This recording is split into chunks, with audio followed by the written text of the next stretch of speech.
Hi guys. Yeah, sorry, I was trying to find the tab. I'm fine. How are you? Okay, so yeah, It's can you? you hear my voice Yes. clearly? Yes. Yeah. All right, awesome. So I think we can start with the AME now. So without further waste of time, Maybe I want we to can work. just start. Yeah, We can just start at three, right? In 3 minutes, because I think we're waiting for some people on our side also to like kind of join the EMU. I don't mind. Do you mind if we start just like on the scheduled time at 3 o'clock in 3 minutes? all right, all Yeah. right. So we just wait for three more minutes. Okay. Thanks.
So are we ready?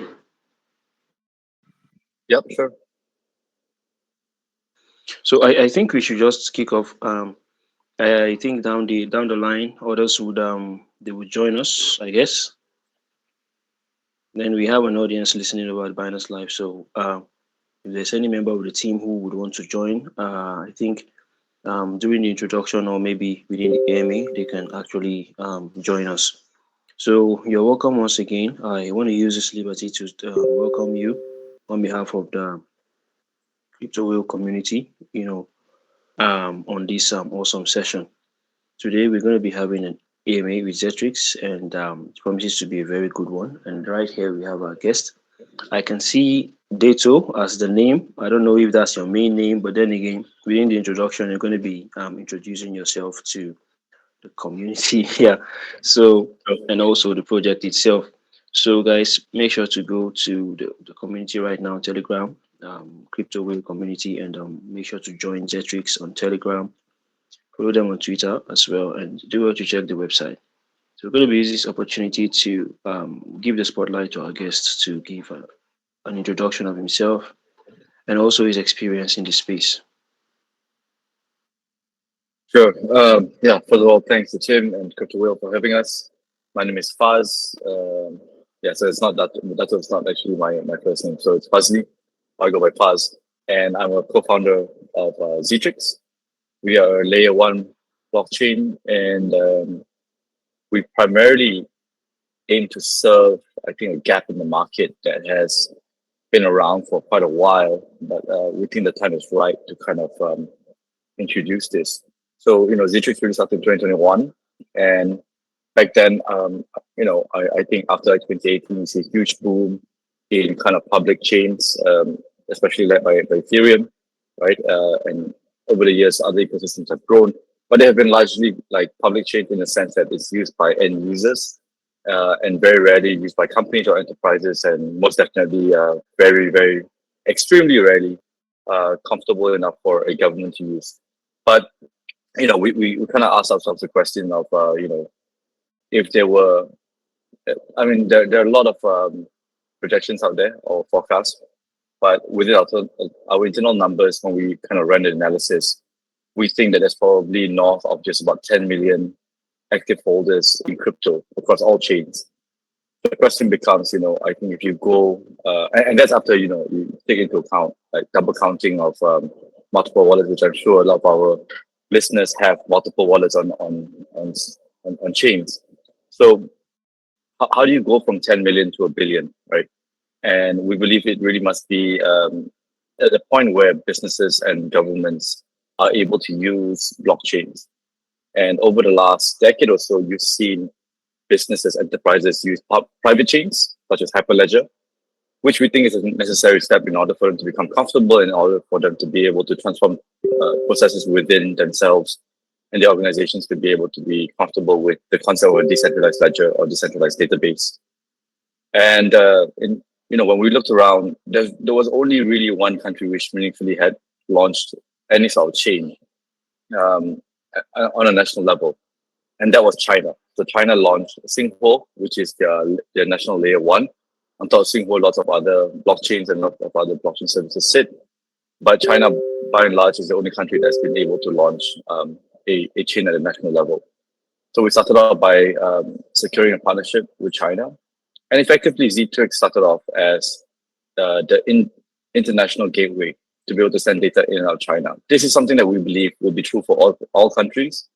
All countries using any sort of national chain will keep the chain onshore, and not because of any constraint from the technological side of blockchain, but because the way that data is used on any sort of systems, including blockchains, means that it has to work within the framework of the legal structure and policies that a country can enforce, and that typically ends at the border. So Zetrix started off as this international gateway, as I said, to China. Over the years, we've secured partnerships with other countries. So essentially, we are a public chain which allows other chains, private and public, to be able to interact and send data to each other. And that's where we think the long-term value will be, right? There's a fair chance that there'll be hundreds of chains established and surviving. I mean, right now we have thousands of chains, but both layer one, layer two, and some even layer zeros. But long term, there has to be a chain that has to be able to connect all of them, and that's really where we see our long term vision.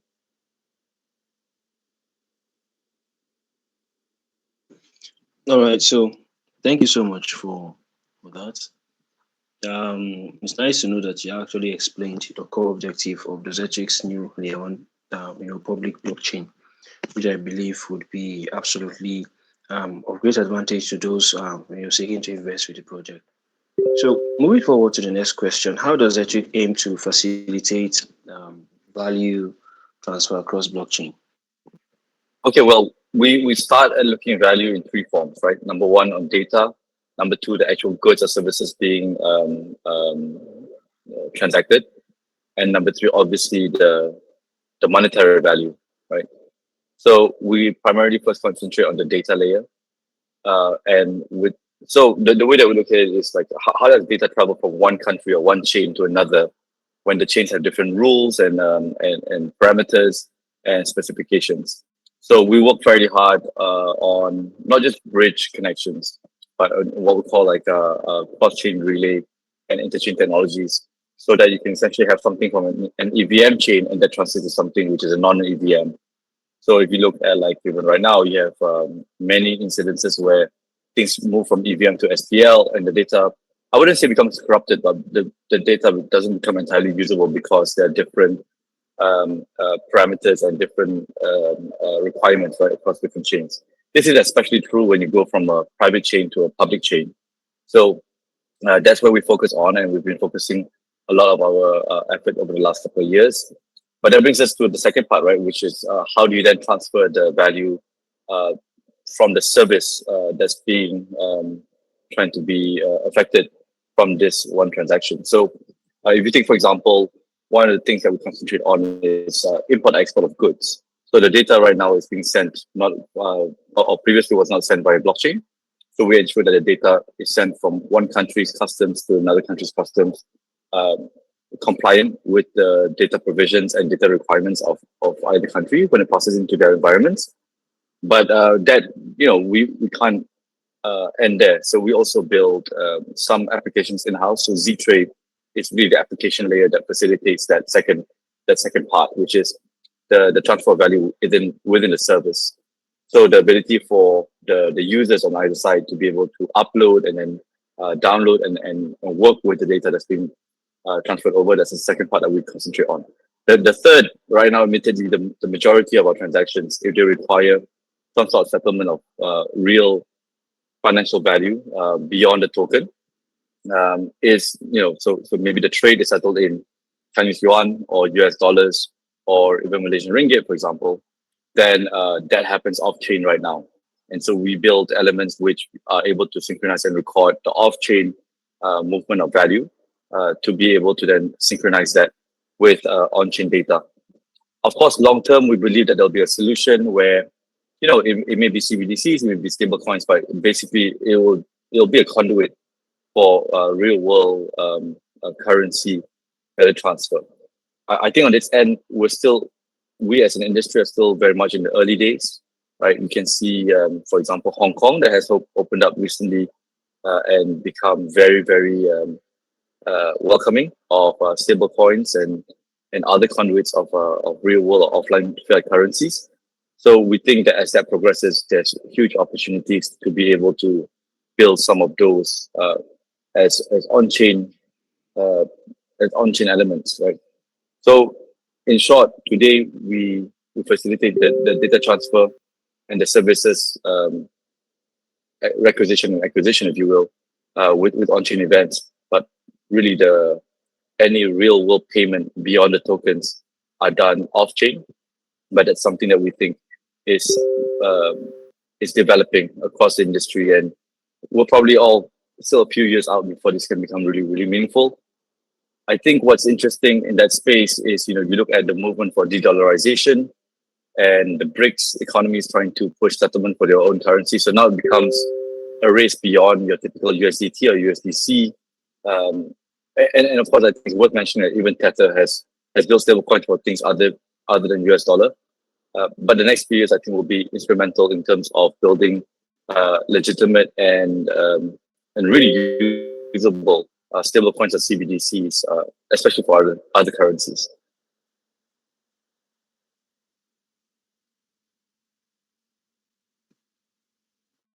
All right. So moving forward, before we touch on some questions from um, the live segment, what are the key features of Zetrix platform that actually supports its universal vision?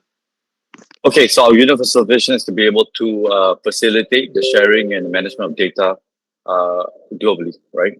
Not just within Zetrix, but across different blockchains and where and if those blockchain portions operate with a non-blockchain kind of services or systems, we aim to be able to at least create a set of tools that will be able to facilitate the data flow across everything. So in terms of how do we differentiate ourselves, we purposely didn't try to differentiate. We're not trying to build something where 99% is totally different. We looked we looked retrospectively in terms of what has worked very well in the industry. I think from the initial days of the first Ethereum mainnet, moving forward to I think like now more sophisticated layer ones and even layer two built on those layer ones.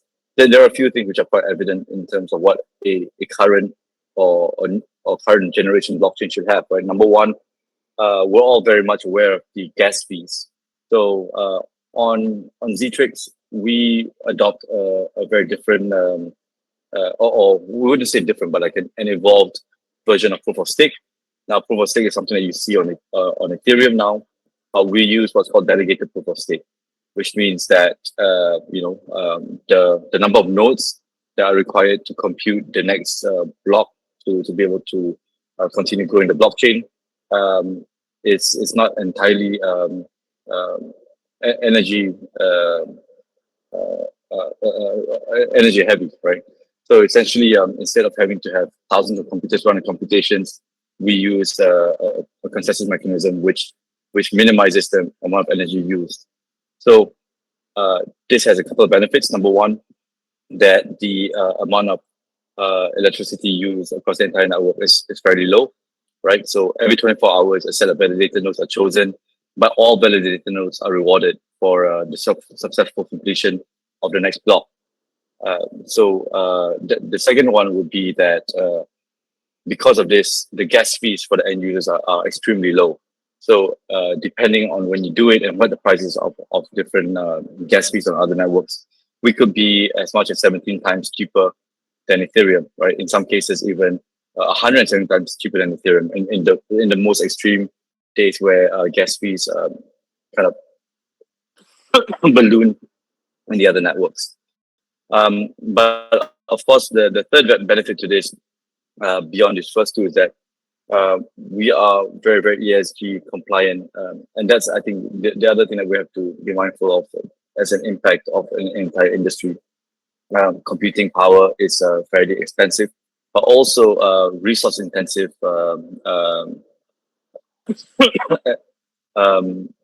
portion within running N-style networks. So I would say like Zetrix is probably more green than a majority of other blockchains out there. Now beyond this, obviously we're also still affected by kind of like the trifecta dilemma, but we have various ways that we've kind of tried to solve the problem. We achieve scale by using a delegated proof of stake and the fault tolerance consensus model. So the chances of the network going down and your transaction not being committed is fairly low. In fact, historically, we've never had an incident where data being committed on chain doesn't arrive to completion, which has happened on some other blockchains. We understand, and so looking back, we kind of really looked at what worked very well in other chains and how those elements play together to be able to build a secure yet scalable blockchain. And so far, I think the approach has worked out very well.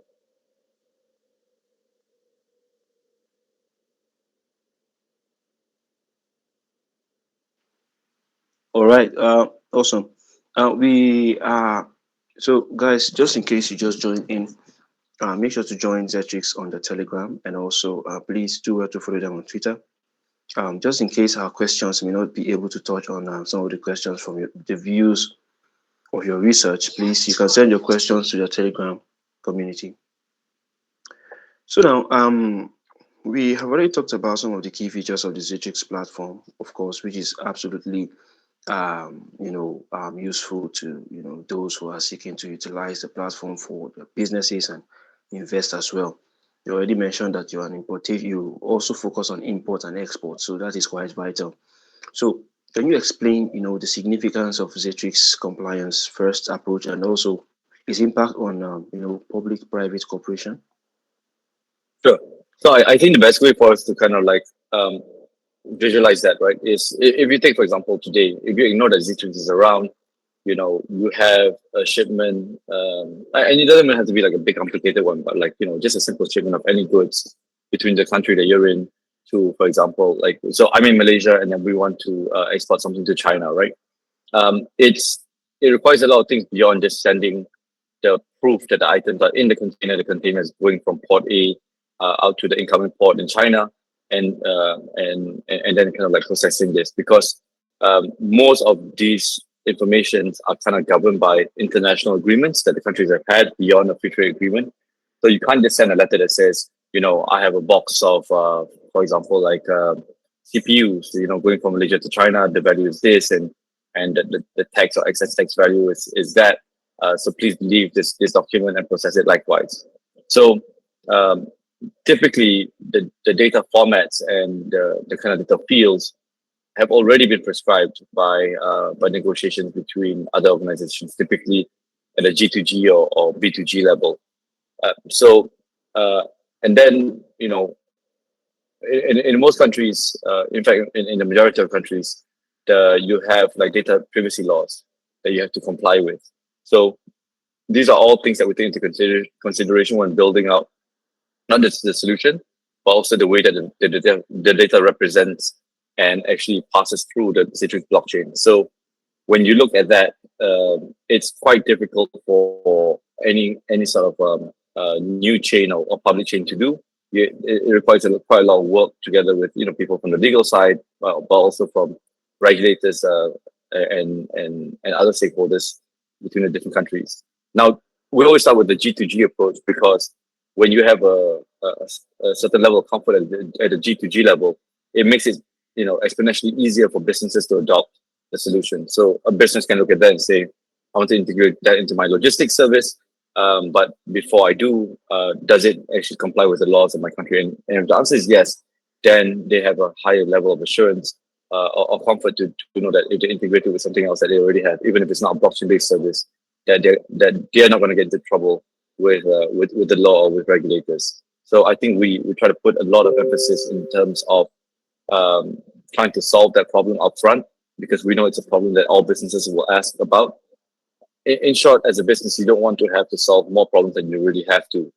So there are a lot of these base problems that Zetrix tries to solve together with our G2G stakeholders, which makes it much easier for the business level stakeholders to adopt.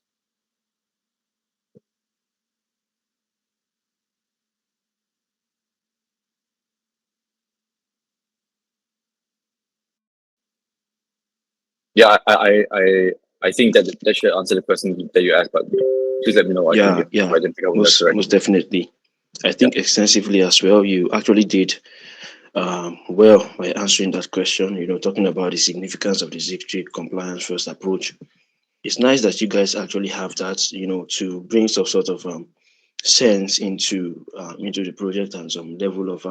I like a very well organized project like this. It shows that you guys actually know what you're doing. So we would like to know, the role that Zetrix, Byzantine fault tolerance consensus algorithm actually play in, the blockchain's functionality. Can you tell us? Yeah. So as I shared, we use delegated proof of stake with Byzantine fault tolerance, right? And I tried to break it down in a scenario where it's kind of easy to understand. So essentially, when you commit something on chain, what has to happen is like the networks on chain have to kind of agree that the information is true, and then they commit it on the blockchain, and so that the next block that's going to be worked on assumes that everything in the past has been true. So actually, BFT or Byzantine fault tolerance is the underlying mechanism for like Bitcoin's original design, right? So, but the problem with that is that it has it kind of requires everybody to work 100% before the mathematical problem can be solved, and so that creates like a huge problem that a lot of people work on something, but very few people are going to be rewarded for it. So so when you look at like Byzantine fault tolerance, how it works is that some entity or a client makes a request to a node within the network, right? The node then tells the other nodes or the other computers in the network, hey, this information is being committed. or wants to be committed. Then the nodes then process that request and respond to each other, and the first sender has to wait until a critical amount of nodes actually accept it, right? So this is a problem because number one, it consumes a lot of energy when you do the entire flow. Number two, a transaction doesn't require multiple confirmations. It actually requires the first confirmation, and everybody else then the remainder of time is that you wait for everybody else to agree that the confirmation is true. Um, so uh, and and the argument can be made that, like, if my node also participated in this process, but even though I'm not the one that solved it, then why am I not getting a share of the rewards?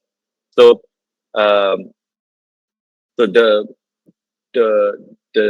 problem for this, if you looked at, like, for example, the Bitcoin the Bitcoin network, right? You had, like, for example, the Sybil attack. Sybil attacks means that or 51% attack, right? If you have control over a lot of a significant enough number of nodes in the network, you can just put up any information you want and force the network to believe it. And the second point is that it requires communication between each node to each other, every node in the network to communicate. And this takes time and creates a scalability problem. So that's the base of how Byzantine fault tolerance works, the pros and cons. But really, how we solved it in Zetrix is that we still took the same core approach, which is that when one information is said to be true or computed to be true, uh, others should recognize or endorse that it's true. But where we solved it in terms of scalability is that who are the others? So the others should be only verified nodes, right? Or nodes which are allowed to be in the validated full set. So in theory, you could have like two categories of nodes. You could run your own node now on Zetrix, and then you could observe all the information which is being put through the network. But that doesn't mean that you have to expand the additional computing power to actually solve all the mathematical problems to then, to validate the next set of transactions. So that's left to a smaller set of nodes called the validator nodes. And we do not allow just anyone to make a validator node. Number one, it's fairly expensive to stake enough Zetrix tokens to a node, so you have to be fairly serious about this, right? So it costs about $500,000 Zetrix nodes Zetrix tokens to run a node. So even if you do that right now, like $500,000 times by, I believe today is trading at about 1780 roughly. So that's about like just under $9 million worth of tokens. So you have to then you stake. You don't expense, right? You don't pay $9 million to run a node, but you have to stake $9 million. So you need to have $9 million worth of skin in the game to actually say, I'm serious enough to run a validator node. So we understand that these nodes probably will not be held by individual members of the public. They'll probably be held by large groups or large organizations, and therein also provides kind of like quality control of who would be in the node. But number two, that also kind of increases the barrier to entry, right? So also makes it very, very expensive and very, very difficult for you to then do a 51% attack. I mean, you have to buy over you have to spend a lot of money and convince a lot of people who are in well-defined organizations and may not be able to just make a decision, just at a whim to sell off their nodes. So I think really the approach that we took with delegated proof of stake works well with Byzantine fault tolerance. Byzantine fault tolerance gives you the assurance that the information you commit, as long as it's true, will be recognized by all nodes in the network. But the delegated proof of stake portion means that the ones who are recognizing your information onto the network are qualified and serious actors, right? No one. It essentially makes it very, very difficult for you to game and manipulate the network.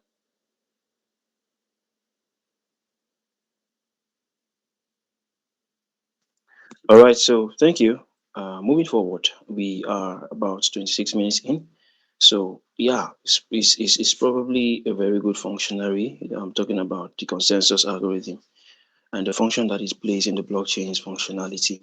But we want to know more about, how Zetrix actually ensures privacy protection using the cryptographic technology.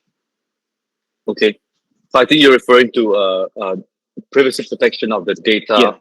which is passed between, let's just say, for example, import export, right? So if you're an exporter, you want to make sure that not everybody in the world can read all of the information that associated with your with your transaction, but you want to make sure that the guys who need to read it and give you their approvals are able to read it.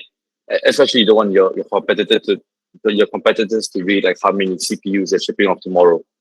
So um, so how we do that is like, we use the United Nations and CFAC have a paper out called e-data policy for verifiable credentials.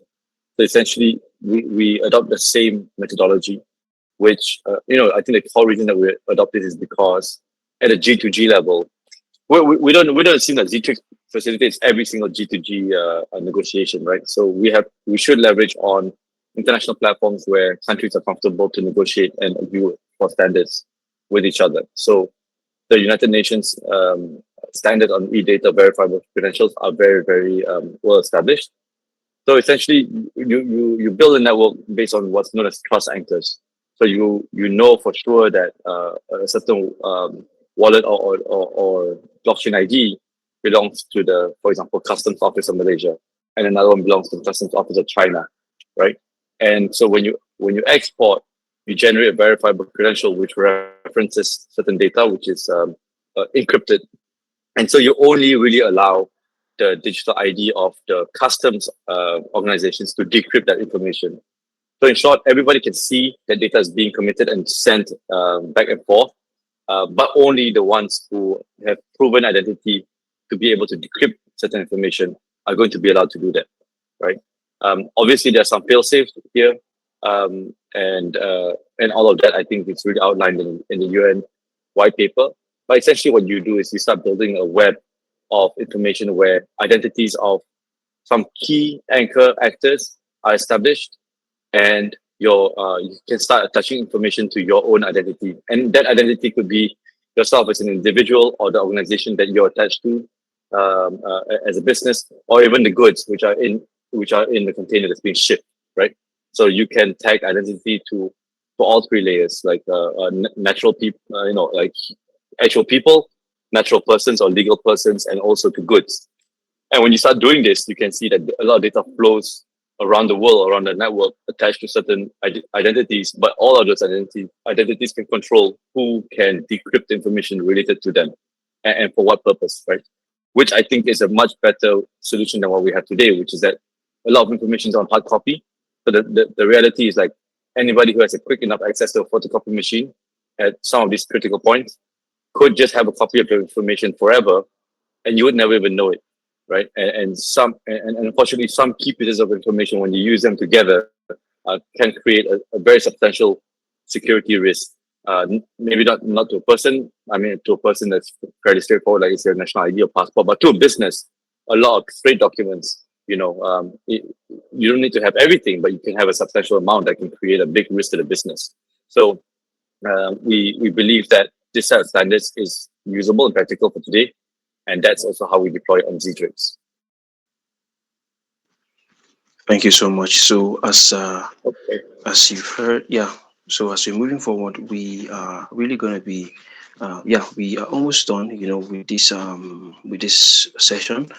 But we still have a couple of more questions, talking about the Zetrix multi-chain. So we want to know the benefits of the Zetrix multi-chain shedding, and how does it actually enhance blockchain, throughput? Okay, so we're talking about sharding. At scale, I think the size of a network is a huge problem for anyone, and we've seen this in other networks, right? So sorry, let me just readjust my camera. So we see that this is a problem that recurred in many other networks. So right now, for us, the value of sharding and to kind of create sub or para chains is especially important. In the beginning, how we actually use this is, I think if you imagine, we work with one party, which is like, for example, Chinese customs, and they've already built a blockchain-based solution. There's no reason for us to build another blockchain solution for them. Okay. But we build the interoperation technologies to be able to read data back and forth into their network. But then you go to another country, for example, and just as an example, another country that doesn't have it yet. So if you take Malaysia as an example, then you need to create like another network for them. So instead of it being a network entirely connected to the public chain, which is of Zetrix, you build like another sub or para chain.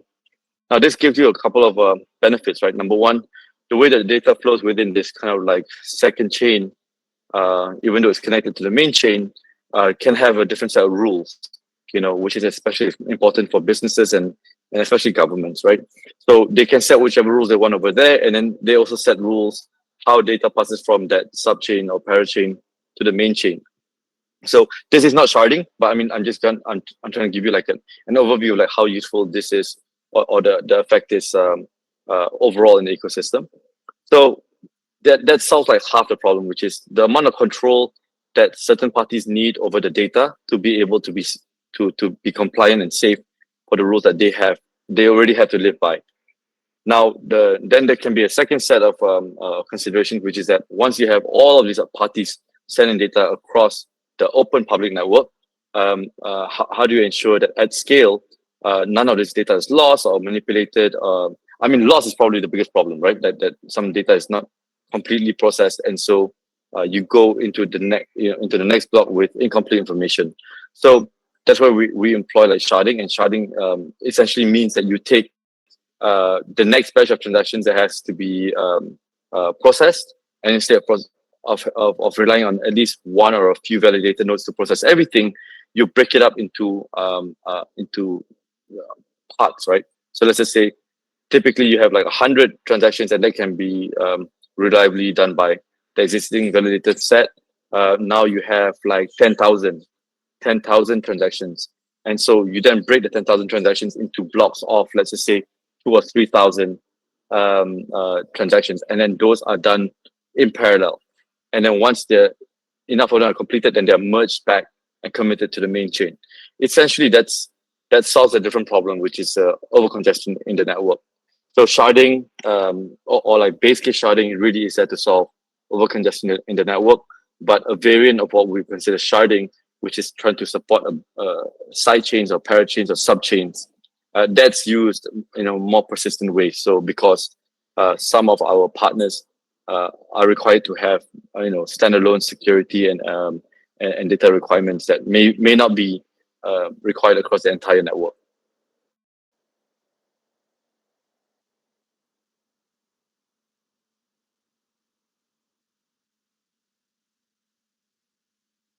Yeah, so I believe that has actually done justice to that question. Talking about the benefits of the multi-chain sharding. This is, I think it's sort of unique to Zetrix. But this is like the first time to Zetrix platform, because this is like the first time I'm getting to know about this multi-chain sharding. Never heard of the terminology before, so I also like the fact that it actually enhances the blockchain within the shard within the Zetrix platform. So moving forward now, what type of smart contracts and programming environments does Zetrix provide for developers? Okay, so we didn't want to box ourselves into like a technology stack or a programming language, because there's a few key kind of like trends that you see in the industry, right? Number one, developer talent is very scarce, right? Number two, in most chains, people have or developers have to learn an entirely new language, and I think it's just too easy to say, oh, if you have a good base or foundation in programming, you can learn any language. Well, that's not true in practice, because when you hire a developer, then you expect them to deliver on a timeline. Not everybody can just spend the weekend learning Rust or Solidity, and then come back to work on Monday like entirely ready to develop like how they've done on PHP or Ruby on Rails for the last 3, 4, 5, 10 years, right? That it's just a soundbite that sounds nice, but actually in practice it's quite impossible to do. So we took a slightly different approach, and we said, if there's just not enough developers in the world who are already ready to with some of these Web3 specific languages, then how do you solve this problem? So number one, we realized that the majority of development that's happening on blockchains are not unique to blockchains, right? They're not brand new methods or functionalities that didn't ever exist before. In fact, the majority of the development that's new and different is the fact that you now send data to a network which is distributed rather than a centralized network, and doesn't really have that much impact on the core underlying development methods, right? Like, I mean, do you really need to learn a new language to be able to do this just because it's not stored on a centralized database? Uh, yes, to some degree, but not true for everything. So essentially, what we did was we looked at, how can we support the existing web, what I guess a lot of people will call like Web 2 technologies or languages, and actually be able to build smart contracts with that. So we know that a lot of Web 2 developers have been building on PHP, .NET. I think even if you go beyond to that, to like .NET ESP is the same, right? And then you have like Go and Node.js. So basically, we took like a similar approach to like basically web compilation. So you can develop, you can design a smart contract and code it in any of these languages, and we support quite a lot of languages, especially the mainstream Web2 development languages.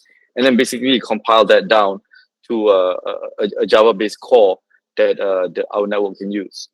And we think that this is a much easier way to scale, but more importantly, it's a much more predictable way to allow developers to build, because when you work with enterprises, the chances of them having a PHP, Java, or Node.js developer is just much higher than them having a person who presently knows how to do stuff in Solidity or Rust.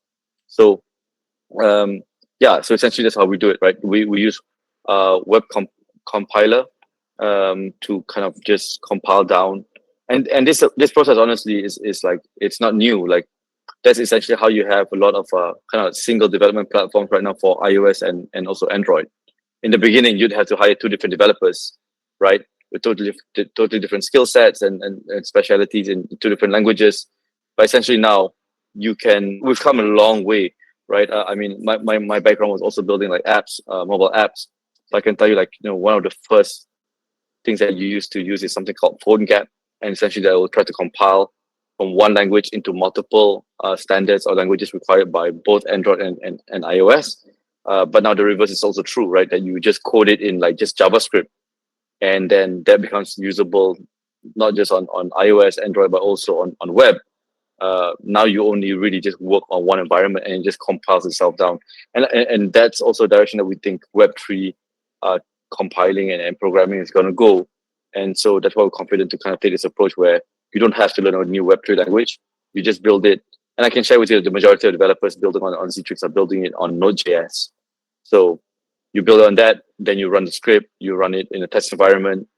You're probably not doing rocket science. Like the smart contracts that you're doing are probably not, turn of the century, like super new, like you're the first person in history ever to have done it. It's probably not. For some of those cases, which are outliers, we provide like direct support from our technical team. But again, those are super outliers. The majority of people are trying to make a smart contract based on a process that they want to develop for their community or their application. And in most cases, it's something that the web compilers can already do and compile down to something our network can use. So yeah, in short, you don't have to learn a brand new Web3 programming language to be able to build on Zetrix.